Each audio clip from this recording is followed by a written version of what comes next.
Um, what's the belief that, why is it so hard for people that haven't made money? Mm-hmm.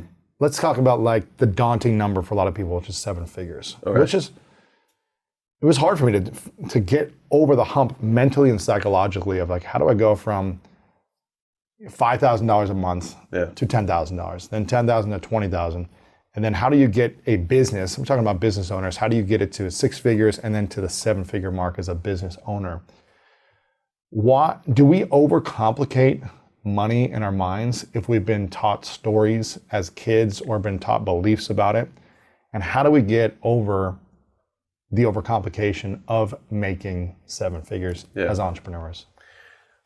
I agree with you that I think it gets overcomplicated. And so we just have to boil it down to the first principles of the math. Like what math is required to make $1 million, right? Like we can either sell, $100 $10,000 things. We can sell $1,000 things. We can sell, and when I say things, you don't have to price your product at $1,000. Your just lifetime value of a customer has to be $1,000, right? So just how much somebody's going to spend with you over the period of time that they buy from you in general, right? Now, if you sell physical products, that might just be the lifetime value. But if you sell services like the dog guy, he probably has people who stay with him for years, and so he has to add up that total lifetime value as the number. And it's like, well, how many of those do I need to sell? And then you just divide it by, to back into it. And so once you know the math, right? So the first is like, what is the math to get to the million? And you have to figure out how many units you're going to sell. So let's just use something that's, let's use $1,000 because it's an easy one. Okay, so 1,000 sales of $1,000. Exactly. So we have to do 1,000 sales. Now, how are we going to break that down on an annual basis? Because 1,000 sounds like a huge number. Well, it's about 3 a day,